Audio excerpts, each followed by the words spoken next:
Good evening students. अपने topic जो चला रखा था, स्टार्ट कर रखा था, वो था absorption of water and ascent of cell. Plant physio में प्लांट वाटर रिलेशनशिप से रिलेटेड ही बात चल रही थी कि प्लांट जो है वो सोइल वाटर को किस टाइप से एब्जॉर्ब करेगा, और एब्जॉर्ब करने के जस्ट बाद सोइल वाटर जो है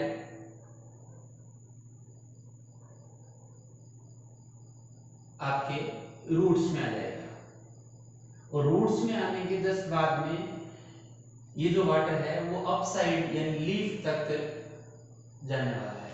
तो आपने इस मेथड को यानी जो सोइल वाटर था उसको रूट्स में आने वाले मेथड को तो बोला था एब्जॉर्प्शन ऑफ वाटर, और इस रूट से यानी रूट का जो जाइलम टिश्यू था उस जाइलम से लीफ तक पहुंचने का जो मेथड था उसको बोला था असेंट ऑफ सेल। ये टॉपिक था, अपना एक चैप्टर का नेम था 12th आरबीसी के according absorption of water and ascent of cell. तो इसमें अपने फर्स्ट टॉपिक चल रहा था एब्जॉर्प्शन ऑफ वाटर की बात कर रहे थे, और इस एब्जॉर्प्शन ऑफ वाटर में आप लोगों ने देखा था कि किस टाइप से सोइल जो है उस सोइल में कौन सा वाटर प्रेजेंट होता है और प्लांट को कौन सा वाटर जो है वो अवेलेबल होगा। ये अपना डिस्कशन हो चुका था लास्ट वीडियो में। आज अपनी बात करेंगे कि जो प्लांट है वाटर को एब्जॉर्ब करेंगे तो उस एब्जॉर्प्शन के क्या मैकेनिज्म है, कौन से मेथड से वो एब्जॉर्ब करेगा, उसका डिस्कशन आप आज अपने इस चैप्टर में इस वीडियो में करने वाले हैं। तो मैकेनिज्म ऑफ वाटर एब्जॉर्प्शन से रिलेटेड एक साइंटिस्ट था क्रेमर। इस क्रेमर साइंटिस्ट ने टू मेथड्स बताए थे, ये भी अपने वैसे डिस्कशन कर लिए थे। टू मेथड्स जो है वो बताए थे। फर्स्ट मेथड या एक मेथड उसने लिखा था passive absorption of water. First method था पैसिव एब्जॉर्प्शन ऑफ वाटर। देखो इस पैसिव वाले में जैसे नेम से क्लियर है कि इसके अंदर किसी भी टाइप की energy, any type of ATP consumption जो है वो नहीं होगा, यानी एटीपी का कंजप्शन नहीं होगा, और पर्टिकुलर कौन से पार्ट के थ्रू होगा, बाय रूट इटसेल्फ। यानी रूट खुद की कोई भी एटीपी इस प्रोसेस में यूज नहीं करेगी, इस वजह से आप लोग इसको क्या बोल रहे हो, पैसिव एब्जॉर्प्शन ऑफ वाटर बोल रहे हैं। दूसरा पॉइंट आप ये कह सकते हो कि सर जब रूट जो है वो एटीपी यूज ही नहीं करेगी तो एनर्जी आएगी कहां से, तो energy use in this process, या फिर आप ये बोल सकते हो फोर्स फॉर दिस प्रोसेस, यानी इस प्रोसेस के लिए जिस फोर्स की रिक्वायरमेंट है, या यूं मान लें कि जो एनर्जी रिक्वायरमेंट है provided by aerial part of plant, यानी ये एनर्जी मिलने वाली किससे है, प्लांट का जो एरियल पार्ट है, यानी जो लीफ वाला एरिया है जहां ट्रांसपिरेशन की प्रोसेस होगी, उस ट्रांसपिरेशन की प्रोसेस के थ्रू एक फोर्स लगेगा जिसको ट्रांसपिरेशन पुल फोर्स बोलते हैं, और उसी ट्रांसपिरेशन पुल फोर्स की वजह से क्या होगा, ये जो वाटर मॉलिक्यूल है वो सॉइल टू रूट आएगा, एंड रूट है आपकी ओनली प्रोवाइड पाथ, यानी रूट जो है वो ओनली क्या प्रोवाइड कराएगी, पाथवे प्रोवाइड कराएगी, एनी टाइप ऑफ एनर्जी जो है वो प्रोवाइड नहीं कराएगी। प्रोवाइड एनर्जी कौन कराएगा, aerial part of plant, aerial part of plant जो है वो करने वाला है। देखिए होता क्या है, इसको एक छोटा सा प्लांट मैं यहाँ ड्रॉ कर रहा हूँ। मान लो ये अपने पास एक प्लांट है, इस प्लांट में ये रूट था और इस रूट पे ये रूट हेयर था सपोज दैट, और ये वाटर था जो सोइल में प्रेजेंट था, ये इसका स्टेम पार्ट था, और ये इसकी ब्रांच का डिस्कशन कर लेते हैं। ब्रांच पे इस टाइप से लीफ जो है वो प्रेजेंट थी, लीफ में डिफरेंट टाइप्स ऑफ सेल्स जो है वो मैं ड्रॉ कर रहा हूँ। क्या होता है कि जैसे ही सनलाइट जो है वो इसके ऊपर गिरेगी लीफ पे, तो यहाँ से वाटर जो है वो इवेपोरेट हो जाएगा, ट्रांसपिरेशन की प्रोसेस के थ्रू वाटर रिमूव हो जाएगा, ट्रांसपिरेशन होगा यहाँ, water evaporation by transpiration process, यानी वाटर जो वेपर की फॉर्म में निकल जाएगा, उस प्रोसेस को आप नेम देते हैं ट्रांसपीरेशन।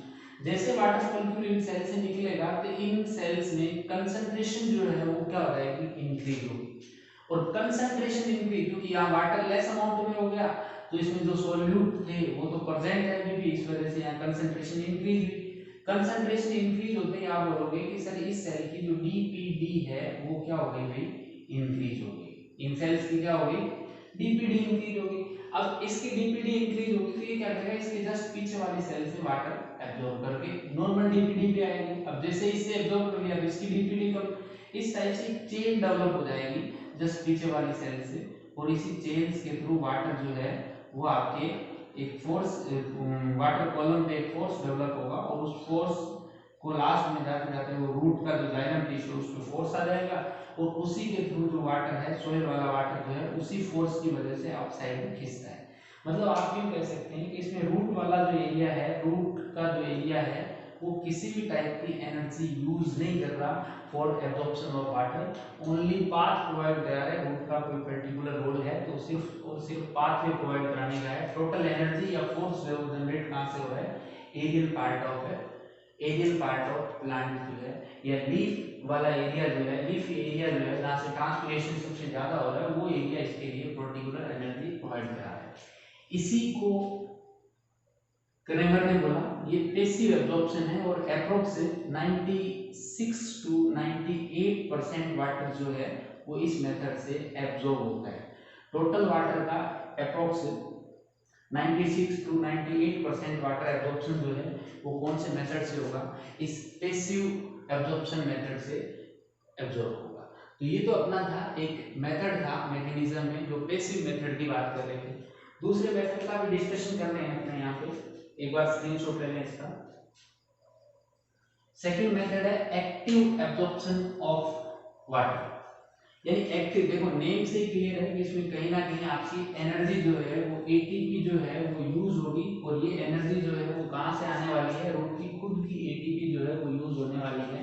तो सेकंड मैकेनिज्म में मेथड जो है आपका वो है एक्टिव एब्जॉर्प्शन ऑफ वाटर। देखो एक्टिवली जो वाटर का एब्जॉर्प्शन होगा, इस एक्टिव एब्जॉर्प्शन ऑफ वाटर को दो साइंटिस्ट थे आपका, एटकिंस और प्रिस्टले, एटकिंस एंड प्रिस्टले, ये जो साइंटिस्ट थे, इन साइंटिस्ट ने क्या किया था, इस एक्टिव एब्जॉर्प्शन ऑफ वाटर को, यानी बताया तो था क्रेमर ने, बट उसके बाद एक्टिव एब्जॉर्प्शन से रिलेटेड एटकिंस एंड प्रिस्टले ने मेथड बताया था, वो बताया था ऑस्मोटिक, यानी इसको मैं सब पार्ट ले रहा हूं, by by osmotic, osmotic absorb osmotic active absorption, यानी इसमें एक मेथड हो गया आपका वाटर एब्जॉर्प्शन का। एक्टिव मेथड तो है ही, एक्टिव में भी पर्टिकुलर कौन सा मेथड यूज करें, एक्टिव में प्रोसेस कौन सी यूज होने वाली है, ऑस्मोटिक प्रोसेस जो है वो यूज होने वाली है। मतलब ये बात बताई कि जिसने एटकिंस और प्रिस्टले जो साइंटिस्ट थे उन्होंने बताया था कि एक्टिव एब्जॉर्प्शन ऑफ वाटर जो है वो बाय ऑस्मोसिस प्रोसेस होता है, यानी जो अभी पिछले चैप्टर्स में अपना डिस्कशन किया था ऑस्मोसिस प्रोसेस, उस ऑस्मोसिस प्रोसेस के थ्रू वाटर एब्जॉर्ब होगा कौन से मेथड में, एक्टिव एब्जॉर्प्शन ऑफ वाटर में। और एक्टिव में आपको पता है 2 to 4% टोटल वाटर एब्जॉर्प्शन का कौन से मेथड से होता है, ये एब्जॉर्प्शन आपके एक्टिव मेथड से होता है। देखो ऑस्मोटिक एक्टिविटी या ऑस्मोटिक जो एब्जॉर्प्शन ऑफ वाटर है वो किस टाइप से होगा, देखिए इसमें ये कह रहा है कि मान लो ये रूट है अपने पास, रूट में भी पर्टिकुलर आपने कहा कि सर ये रूट हेयर रीजन था। सबसे पहले ये जो सोइल वाटर है, सोइल वाटर, और उसमें भी पर्टिकुलर आप बात करेंगे कि सर कैपिलरी वाटर जो है वो क्या करेगा, इन रूट हेयर्स की सेल्स पे एड्जॉर्ब हो जाएगा, रूट हेयर्स की सेल्स पे एड्जॉर्ब, मैं एब्जॉर्ब नहीं बोल रहा, एड्जॉर्ब होगा, मीन्स यहाँ आपके प्रोसेस हो जाएगी इम्बिबिशन की। ये हो गया water molecule adsorbed at root hair cells. Root hair cells जो है उन सेल के ऊपर वाटर जो है वो एडजॉर्ब हो गया। एडजॉर्ब क्यों होता है आप ये भी बोल सकते हो, because BCZ, because root hair cells have more amount of pectin,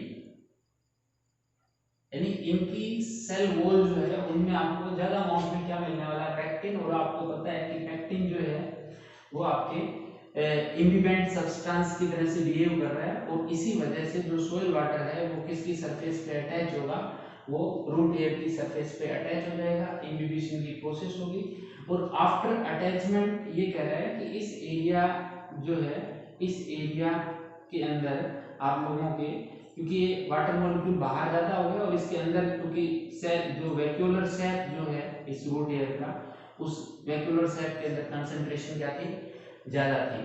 concentration ज्यादा थी तो अकॉर्डिंग टू कंसंट्रेशन ग्रेडियंट तो ये कह रहा था ना कि वाटर मॉलिक्यूल बाहर से अंदर है, क्योंकि जहां वाटर ज्यादा है वो कम की तरफ मूवमेंट करने वाला। ऑस्मोसिस की प्रोसेस याद आ रही होगी कि water move from its high concentration to its low concentration. यानी रूट में वाटर नहीं है, रूट सरफेस पे वाटर इकट्ठे हो गए वाटर मॉलिक्यूल, अब बाहर वाली सरफेस पे क्या होगा, वाटर की कंसंट्रेशन ज्यादा होगी, इटसेल्फ खुद की वाटर की अमाउंट ज्यादा होगी, वाटर अंदर की तरफ मूव करेगा, यानी प्रोसेस हो जाएगी आपकी ऑस्मोसिस की। बट ये कह रहा है इस प्रोसेस के लिए जो एनर्जी है, एनर्जी और we can say ATP are not directly used, यानी एटीपी जो है वो डायरेक्टली यूज नहीं होगी। कौन सी प्रोसेस में, इस वाली प्रोसेस में। ये बात कौन कह रहे थे, एटकिंस और प्रिस्टले कह रहे थे। मेथड कौन सा होगा, प्रोसेस होगी आपके ऑस्मोसिस की प्रोसेस। एनर्जी यूज होगी no doubt, but directly energy का यूटिलाइजेशन इसमें नहीं है। यहाँ वर्क जो होगा वो अकॉर्डिंग टू कंसंट्रेशन ग्रेडियंट होगा। और कुछ बच्चों के माइंड में ये आ रहा होगा कि सर ये कंसंट्रेशन ग्रेडियंट क्या होता है। देखो कंसंट्रेशन ग्रेडियंट आप इस टाइप से समझ सकते हो कि अकॉर्डिंग टू कंसंट्रेशन जो प्रोसेस होती है, यानी आप लोग ये कहेंगे कि सर यहाँ water molecule high concentration to low जा रहा है, और अपने को पता है स्वाभाविक सी बात है कि water molecule its high concentration to low ही मूव करता है, तो यानी ये कंसंट्रेशन ग्रेडियंट यानी जो रूल है उसके अकॉर्डिंग ही चल रहा है, इसलिए इसको बोलते हैं अकॉर्डिंग टू कंसंट्रेशन ग्रेडियंट।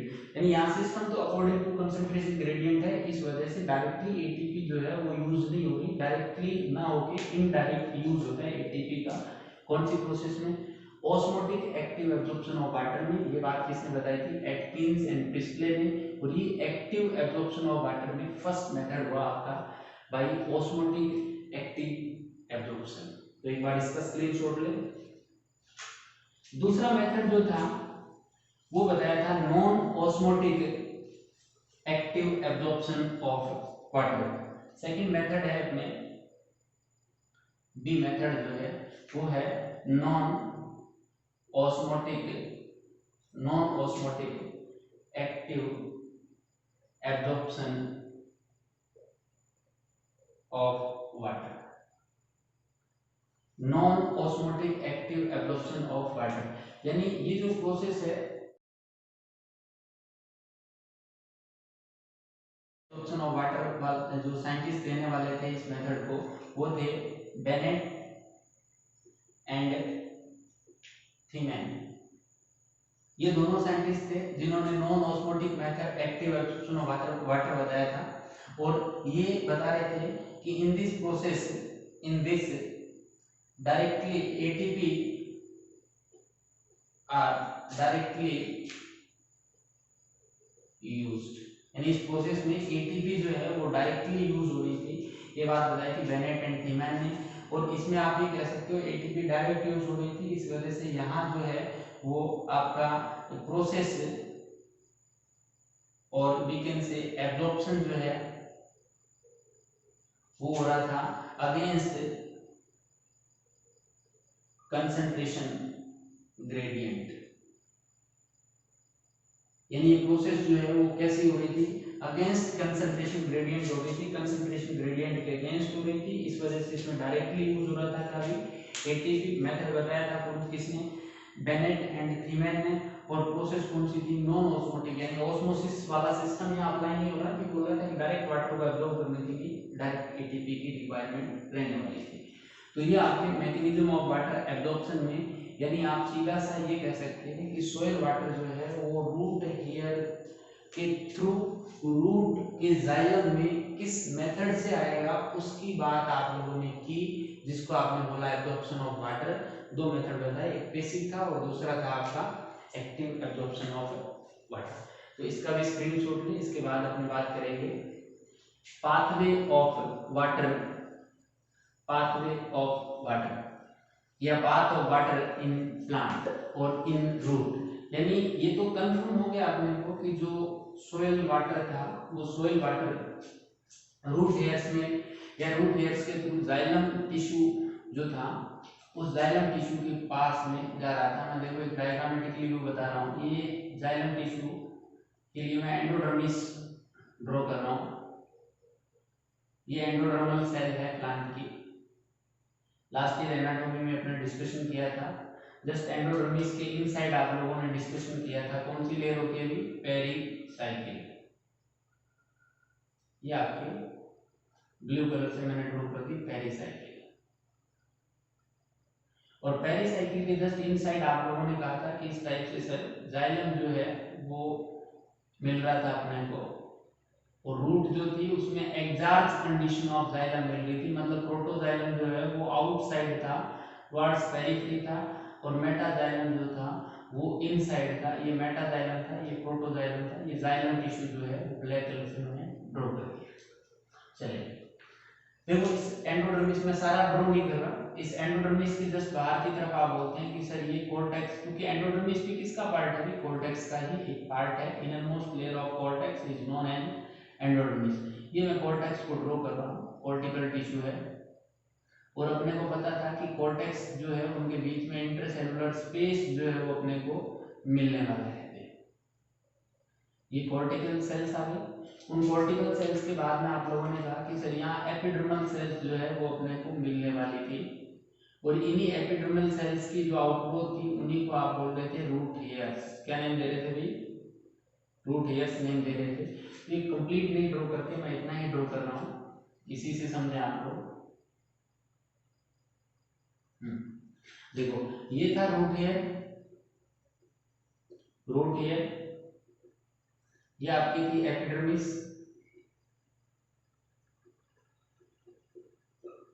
ये आपका था कॉर्टेक्स या जनरल कॉर्टेक्स, और ये आपकी थी एंडोडर्मिस, ये पेरिसाइकिल, और ये आपका प्रोटोजाइलम, प्रोटोजाइलम, और ये था मेटाजाइलम। तो आप ये कह सकते हैं, कई बार डायरेक्टली एग्जाम में क्वेश्चन इन्हीं का सीक्वेंस पूछ लेता है नीट के एग्जाम के अंदर कि किस टाइप से, एक बार जेट में क्वेश्चन आया हुआ भी है कि रूट हेयर्स के थ्रू जाएगा एपिडर्मल सेल्स में, एपिडर्मिस के बाद में जनरल कॉर्टेक्स में, या कई बार जनरल कॉर्टेक्स में देखो ये कॉर्टेक्स की फर्स्ट लेयर होगी, ये सेकंड लेयर होगी, ये थर्ड लेयर होगी, ये फोर्थ लेयर होगी, ये फिफ्थ लेयर होगी। तो cortex first second third fourth इस टाइप से देगा। उसके जस्ट इनर मोस्ट लेयर जो आपके एपिडर्मिस है, उसके बाद में आपका आ जाएगा पेरिसाइकिल। देखो एंडोडर्मल सेल जो होती है उनके ऊपर आप बोलते हैं कि सर जनरली इनके ऊपर आपको कैस्पेडियन स्ट्रिप्स जो है वो मिलती है, सुबेराइज्ड होती है, यानी वाटर इम्परमेबल होती है। बट प्रोटोजाइलम के फ्रंट वाली जो एंडोडर्मल सेल है, ये जो सेल आपको दिख रही होगी, ये वाली सेल, ये प्रोटोजाइलम के जस्ट फ्रंट में है। और प्रोटोजाइलम के फ्रंट में है, इन सेल्स की इन ट्रांसवर्स वॉल्स पे इनके ऊपर कैस्पेडियन स्ट्रिप्स नहीं होती, इस वजह से इनको आपने लिखा था 11th क्लास के अंदर पासेज सेल्स, यानी ये पाथवे प्रोवाइड करवा रही थी। तो टोटल एंडोडर्मिस के ऊपर आपको क्या मिलने वाली है, endodermal cells have casparian strips and water impermeable, यानी वाटर इम्परमेबल होती है, वाटर को पास नहीं होने देती, बट प्रोटोजाइलम के इन फ्रंट वाले जो आपको एंडोडर्मल सेल मिलेगी जिसको पासेज सेल बोल रहे हैं, वाटर के लिए क्या होती है, परमेबल होती है। तो ये तो एक पाथवे रहेगा कि वाटर मॉलिक्यूल जो है वो सोइल से, सोइल वाटर जो है यानी एब्जॉर्ब होने के जस्ट बाद वो किस टाइप से मूव करके आपकी कौन कौन सी सेल से पास आउट होता हुआ कहाँ जाने वाला है, आपके प्रोटोजाइलम तक, और प्रोटोजाइलम से फिर मेटाजाइलम तक जाने वाला है। ये तो सिंपल सी बात है कि ये जो वाटर किस टाइप से मूव करेगा, कौन कौन सी टिश्यू के थ्रू मूव करेगा। अब अपने देख रहे हैं कि जो पाथवे है, रास्ते में कौन सी रुकावट आने वाली, कौन सी बैरियर्स आने वाले, एक बार इसका स्क्रीनशॉट ले, मैं अलग से ड्रॉ कर रहा हूँ। पाथवे जो है वो 3 टाइप्स ऑफ पाथवे अपने सिलेबस में, वैसे 2 टाइप्स ऑफ पाथवे हैं, पाथवे ऑफ वाटर, वाटर की जो पाथवे है उन पाथवेज को आप लोग, मैं इरेज कर रहा हूँ उसको एक बार देखें, यहाँ लिख देता हूँ। पाथवेज में फर्स्ट पाथवे आप लोग लिख रहे हैं, फर्स्ट पाथवे है एपोप्लास्ट मेथड या पाथवे। देखो एपोप्लास्ट पाथवे जो होता है वो आपका डेड पाथवे होता है या नॉन लिविंग पाथवे है। नॉन लिविंग पाथवे है मतलब इसके अंदर प्लांट सेल का लिविंग पार्ट जो है वो इन्वॉल्व नहीं होगा, ओनली नॉन लिविंग पार्ट जो है वो ही इन्वॉल्व होगा। कैसे, किसके थ्रू जाएगा, मान लो मैं एक छोटा सा डायग्राम ड्रॉ कर रहा हूँ वापिस, ये आपके कोई प्लांट सेल थी, एपिडर्मल सेल की बात कर लेते हैं अपने, ये रूट हेयर था, ये इसकी सेल वॉल है,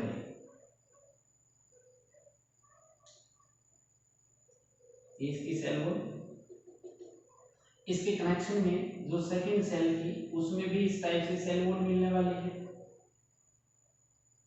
ये कॉर्टिकल सेल थी, इसकी भी सेल वॉल, इसी टाइप से थर्ड जो सेल थी उनमें भी सेल वॉल, और आगे आगे चलते चलते मैं इसको जस्ट एंडोडर्मिस सेल जो है उनकी बात कर लेता हूँ। एंडोडर्मिस सेल में भी अपने को क्या मिलने वाली है, अभी सेल वॉल मिलने वाली है। अब देखो इस एपोप्लास्ट मेथड में क्या हुआ कि वाटर मॉलिक्यूल आएगा, मैं ब्लू कलर से ड्रॉ करूंगा इसको, वाटर मॉलिक्यूल आएगा इस सेल वॉल में और मूव करेगा किसमें, cell wall to cell wall ही मूव करेगा। देखो only cell wall to cell wall move कर रहा है, बट अपने को पता है कि एंडोडर्मिस है, एंडोडर्मिस है तो एंडोडर्मिस में यहाँ अपने को कैस्पेडियन स्ट्रिप्स मिलेगी और जो वाटर के लिए क्या होती है भाई, इम्परमेबल, हालांकि पासेज सेल जो है उनमें नहीं होती बट ट्रांसफर इन वॉल्स पे नहीं होती, अदरवाइज और रहती है। इस वजह से ये वाटर मॉलिक्यूल यहाँ जाएगा और यहाँ से ये मूव कर जाएगा इनसाइड साइटोप्लाज्म में, और यहाँ से मूव करके वापस इसको बैरियर को पास किया और वापस किसमें चलेगी, इसमें, और इसके जस्ट बाद में ये पेरिसाइकिल जो सेल्स है, पेरिसाइकिल, इसमें मूव करेगा वाटर मॉलिक्यूल और फिर यहां से प्रोटोजाइलम और फिर आपके मेटाजाइलम, यानी ये cell wall to cell wall ही मूव करने वाला है, ध्यान रखें थोड़ा सा, वॉल टू वॉल ही मूव करेगा, यानी इसमें जो सेल वॉल है, सेल वॉल यानी ये जो डेड पार्ट है वो इन्वॉल्व होता है कौन से मेथड में, एपोप्लास्टिक मेथड के अंदर डेड पार्ट ही इन्वॉल्व हो रहा है, यही मेन पाथवे है एब्जॉर्प्शन का मेन मेथड जो है या पाथवे जो है वो आपका एपोप्लास्टिक पाथवे जो है पैसिव मेथड था, और पैसिव मेथड के अलावा एब्जॉर्प्शन का जो पाथवे है वो कौन सा पाथवे यूज होता है, मोस्टली एपोप्लास्टिक पाथवे यूज हो रहा है, जिसमें वाटर मॉलिक्यूल जो है वो कौन से मेथड से कौन से पार्ट से cell wall to cell wall pass करेगा। बट ये जो बात करें ना आप एंडोडर्मल सेल्स की, जो पासेज सेल्स होती है एंडोडर्मल सेल्स में, उन पासेज सेल्स में वाटर मॉलिक्यूल जो है, क्योंकि इन सेल वॉल के इन साइड में आपको क्या मिलने वाला है, सेल मेम्ब्रेन भी तो मिलने वाली है ना, ये सेल मेम्ब्रेन है।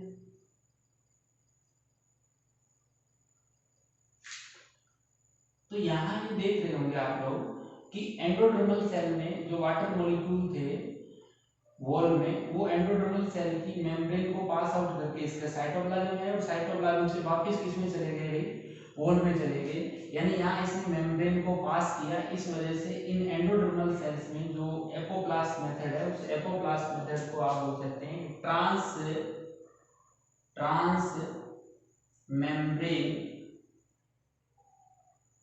मेम्ब्रेन पाथवे, यानी ये मेम्ब्रेन्स के थ्रू पास हो रहा है, इस वजह से इस मेथड को आप बोल सकते हैं ट्रांस मेम्ब्रेन पाथवे। सिर्फ और सिर्फ इसमें एंडोडर्मल सेल में, अदरवाइज कौन सा पार्ट यूज हो रहा है, सेल वॉल यूज हो रही है। तो ये तो आपका एपोप्लास्टिक मेथड और non living method of non living pathway of water for absorption. दूसरा मेथड अपने डिस्कशन करते हैं, वो मैं इधर लिख रहा हूँ, सेकंड मेथड। यानी फर्स्ट मेथड ये कह रहा है इसकी cell wall to cell wall ही मूव करेगा, यहाँ जाके साइटोप्लाज्म में जाएगा, उसका आगे प्रोटोजाइलम में मेटा जाएगा। सेकंड मेथड है आपका सिंपलेस्ट मेथड, सिंपलेस्ट पाथवे, या फिर आप बोल सकते हैं लिविंग मेथड या लिविंग पाथवे। लिविंग मेथड और लिविंग पाथवे, सिंपलेस्ट पाथवे की बात करें, इसमें ये कह रहा है कि यहाँ वाटर मॉलिक्यूल जो है वो मूव करेगा from cytoplasm to cytoplasm of next cell, यानी वन सेल के साइटोप्लाज्म से जो वाटर मॉलिक्यूल है वो नेक्स्ट सेल के साइटोप्लाज्म में डायरेक्टली एंटर करेगा थ्रू प्लाज्मोडेस्माटा। किसके थ्रू एंटर करने वाला है, प्लाज्मोडेस्माटा। साइटोप्लाज्मिक कनेक्शंस होते हैं, आप लोगों को पता है, लास्ट ईयर डिस्कशन किया था आपने साइटोप्लाज्मिक कनेक्शंस। उन साइटोप्लाज्म, मान लो ये प्लांट सेल थी, इसमें ये सेल वॉल थी और ये इसका साइटोप्लाज्म था, ये नेक्स्ट सेल थी, ये इसका साइटोप्लाज्म था। इन दोनों के बीच में जो साइटोप्लाज्मिक कनेक्शन क्रिएट हो रहा था, जिसको आपने बोला था प्लाज्मोडेस्माटा, और ये वाटर मॉलिक्यूल जो है वो यहाँ से इसमें जाएगा और इन साइटोप्लाज्मिक जो कनेक्शन है उनके थ्रू इसमें, और नेक्स्ट के साइटोप्लाज्मिक कनेक्शंस के थ्रू नेक्स्ट सेल में पास आउट हो जाएगा। इस टाइप से यहाँ मूवमेंट जो होती है वो साइटोप्लाज्म टू साइटोप्लाज्म मूवमेंट करने वाला है, और भी वाटर मॉलिक्यूल। इस वजह से इस मेथड को आप बोलते हैं सिंपलेस्ट पाथवे और प्रोटोप्लाज्मिक पाथवे। थर्ड मेथड अपने एक और डिस्कशन कर रहे हैं, वो आता है वैक्यूलर ट्रांसपोर्टेशन या वैक्यूलर मेथड। देखो वैक्यूलर मेथड की बात करें तो है तो वही एक टाइप से लिविंग पाथवे है, बट ये कह रहा है कि इसमें वाटर मॉलिक्यूल जो है इनके अंदर जो वैक्यूल्स होती है, उन वैक्यूल्स का जो सेल शेप है उन सेल शेप के अंदर एंटर करेगा। यहाँ से वाटर जाएगा इसके सेल शेप में, यहाँ से वाटर मॉलिक्यूल जाएगा इसके सेल शेप में, यहाँ से वाटर मॉलिक्यूल जाएगा इसके सेल शेप में, यानी यहाँ वाटर मॉलिक्यूल जो है मूव करेगा from vacuole to vacuole move करेगा। यहाँ भी आपका लिविंग सिस्टम ही यूज होता है वैक्यूलर ट्रांसपोर्टेशन के अंदर। तो कुल मिला के आप बोलोगे कि जो पाथवे है वो 3 टाइप के हैं, apoplast, simplest and vacuolar pathway. तो ये आपके वाटर मॉलिक्यूल का एब्जॉर्प्शन कौन से मेथड से हो रहा था। इसके अलावा वाटर मॉलिक्यूल जो है वो किस पाथवे के थ्रू रूट हेयर के सॉरी रूट का जो जाइलम टिश्यू है मेटाजाइलम है वहां तक पहुंचेगा, इस पाथवे की अपने बात कर ली। यानी water molecule soil to protoxylem तक किस मेथड से पहुंचने वाला है इसका डिस्कशन अपने कर लिया। नेक्स्ट क्लास में अपना डिस्कशन करेंगे